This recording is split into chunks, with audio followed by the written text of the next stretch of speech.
Approximately 10 years ago, in this city, I was here as a young political organizer wannabe, trying to make a name for myself, and I organized a blood drive. I organized the blood drive because there had been an accident in the Virginia area, Amtrak accident in the Virginia area that was so bad. And there were news reports on the TV about how people were afraid to donate blood because of AIDS. It was the winter of 1985, and AIDS was new, and people were afraid of it, and they were burning down people's homes who disclosed their status. And so when I heard the report, I thought, how absurd. I mean, here's this accident, and there were blood shortages, and so I did the socially conscious thing to do. I called the American Red Cross, I baked cookies, I sent out notices, I baked brownies, and they came out and they drew the blood of the staff, and everybody participated. And about 3 months later, I came home one evening about 7, and I was a letter there. And I just assumed that it was a thank you letter for all that little work I had done around the blood drive, but it wasn't. It was a letter saying, something is wrong with your blood. Please call. Now, I picked up the telephone and said, we can start working for people like Jesse Jackson and stuff. You can do anything. So I picked up the telephone at 7 o'clock at night, and I was sure that I would get someone that would tell me what was wrong with my blood. And I got an operator, and another operator, and another operator. And I tried everything I could think of, but I couldn't find out that night. And I waited, and I waited, and I waited, and I had that little butterfly, little stomach in my, in my stomach all night. And I woke up the next morning, sort of, because I never really went to sleep. Because I thought all night, what could be wrong with my blood? And the difficult part for me to wrestle with was that I didn't know of anything other that they tested for but AIDS. They had just started testing. It was a big deal. The next morning, I called the Red Cross, and I used that I want to know mentality right now again, but it didn't work. And the lady said, well, you got to come in and get this information. And I said, well, oh God, this must be deep. I got to come in. You mean you can't tell me over the phone right now? This is my information. And I hopped in a taxi.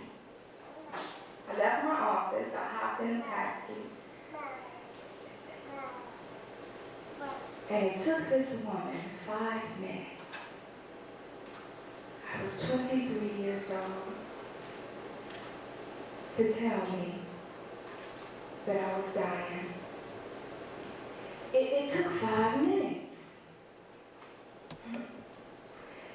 At that day, I didn't really understand how AIDS was going to impact my life. And people say to me, you didn't cry that day, you did what you do. I said, well, I just went back to work. I had God in my life, so I just figured, something this month, he can work it out. So I just went back to work. But I know that it has impacted my life. And I know that that was a painful day. How do I know that? Because 4 months ago, I came back to D.C. and went to the Red Cross for the first time in 9.5 years. CBS brought me back because they were shooting footage on it. I do stories in Chicago on living with AIDS, and the guy just wanted, it was the big white building, y'all, with the Red Cross on the front.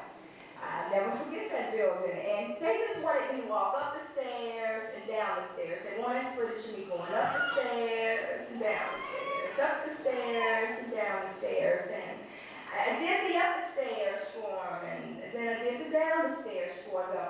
And then the cameraman said to me, Rae, what I want you to do is I want you to slowly walk up those stairs.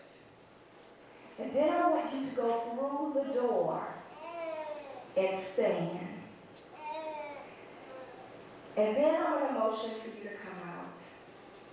And then I want you to slowly walk down the stairs. This was some footage for a story they were doing on me in Chicago. And I walked up the stairs, passed it like I had already done 5, 6 times before.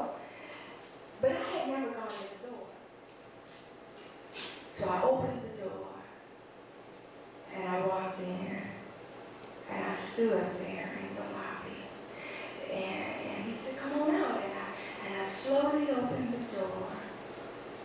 And as I walked out of the door and proceeded down the stairs, I began to cry. It took me 10 years to cry. It was deep, and I have this thing about crying in public. I mean, I did these stories in Chicago, and they had the toughest, anchor person interview me, and she interviewed me for an hour and a half, and got one tear drop. I mean, I'm working hard on letting you not see my pain, and I couldn't stop crying. And I thought, I cried for all the losses that AIDS, all the things that AIDS has taken away from me. I mean, I stand here, almost look too real, a perfect image. I mean, looking good to I am. I mean, it's okay, you can say that.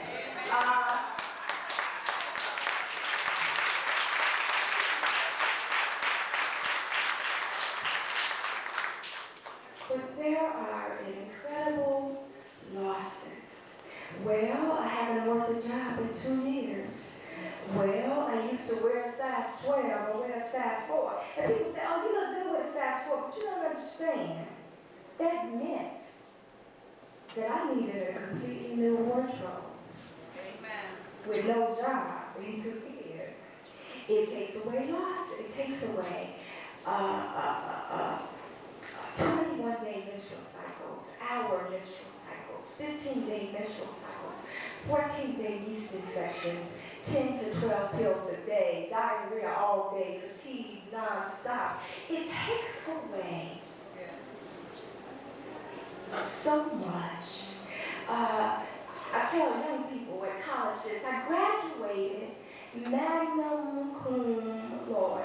Now, for some of you all young people who are on the All Laude program, that means that my GPA was a 3.8 on a 4.0 scale.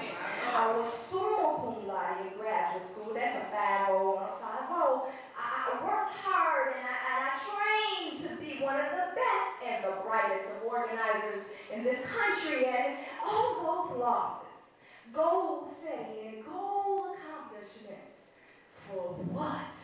Drug and alcohol free all my life. I mean, I ain't even ever tried marijuana. I did church every Sunday.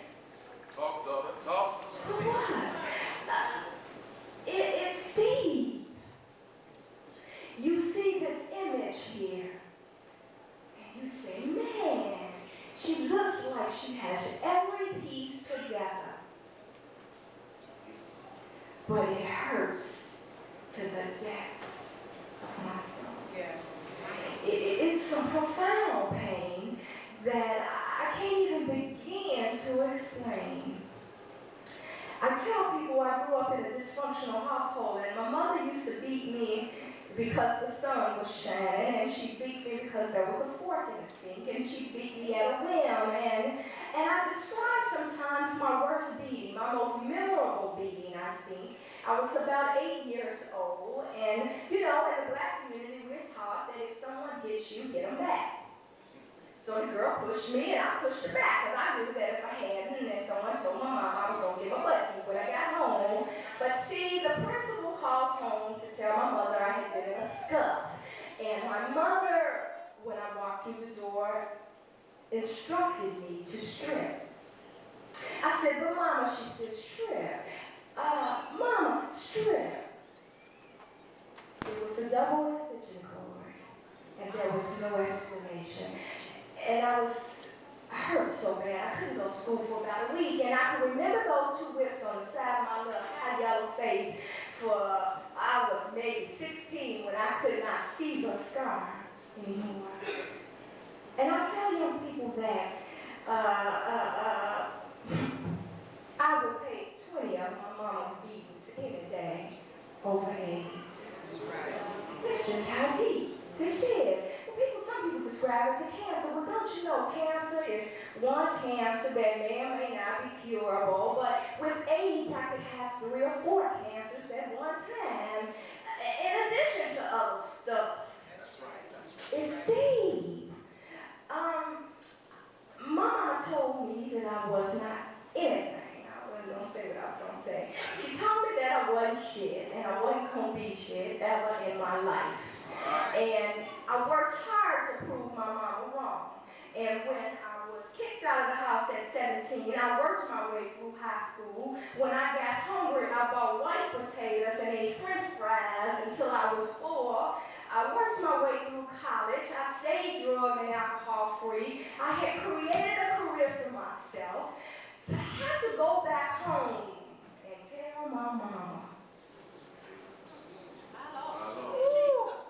the pain. I mean, I didn't get pregnant, popped birth control pills until I was from 16 to 29, because I never wanted my mama to say, I told you so. She was the last person I told 2 weeks before the first story was supposed to come out, because I didn't want nobody to go to my mama and tell her that your daughter got AIDS. I thought that I'd give her that respect. And I took a girlfriend who she always wanted me to be like, with me.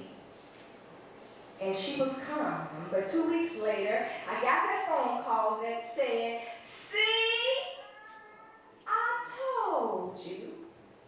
Oh, that goal setting, goal accomplishment. So you see this perfect image standing here. But if you don't think AIDS has ravaged my life and changed my world, think again. It's deep, this thing called, it's deep, it's deep. Yes. I mean, the best thing we got going is 3 medicines at one time with the hope that the virus don't adapt too quickly. It's intelligent, it adapts to everything. This is a deep disease. And so you see this perfect image. I mean, you hear me all the time during the show, and you say, hey girl, you have going on, you people just talk about you on the show, and some of you are still talking about my face on the cover of Essence, and I have to pay homage to Susan Taylor to have been bold enough to put a woman with AIDS on the cover of a magazine. It has some profound stuff. But it's deep. I never wanted to be a public person. In fact, I kept my disease a secret for 7.5 years. I believe in the first 7.5 years, I told 5 people. The first day, I told 2, and it took me 7 more years to tell 3 more people.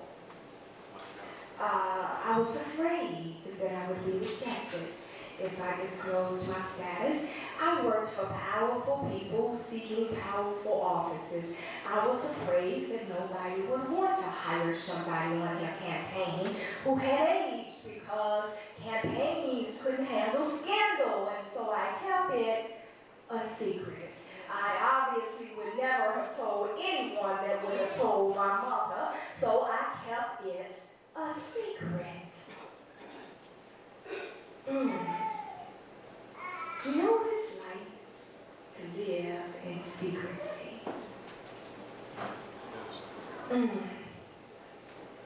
And to keep alive. Because one lie leads to another, to another, to another. And it weighs you down. And that's what I was experiencing. I kept it a secret. I kept it a secret. Because you see, the man that I I was dating when I found out, who might I add was in divinity school, walked out of my door, and I have not heard from him in 10 years. I kept it a secret. Someone said, why do you talk about him? I said, because there were some lessons to be learned. I said he was in divinity school. And I thought, well, maybe if the love wasn't working and, it didn't want to do the love thing anymore, maybe you wanted to show me some Christian love. So I thought maybe them 6 months that I was in life, that my stuff, all that stuff I gave you was in vain. All the washing clothes was in vain. Because I didn't understand. So I kept it a secret. Because I was afraid. Oh, Jesus, I was afraid. I kept the secret from my doctor for 4 years. I kept it a secret. And of course, they never asked me to be tested, even though I was coming in there with 14-day yeast infections, because women like me didn't get AIDS. I was living in D.C., and don't y'all know me? Gay boys got it, so I kept it a secret. Nobody inquired about my HIV status, so I kept it a secret. And the only time I disclosed my status was about a year later, when I really started to want to date again. And I thought that, well, I couldn't put someone at risk. I had to give them the choice. And so I bit my lip, and I told the first man that I thought I was interested in that I was infected. What I found out afterwards, it didn't matter, because men wanted to have sex with women who were attractive, as I was, AIDS or no AIDS. So dating wasn't a problem. Yeah, I said that from the pulpit. Dating was not a problem.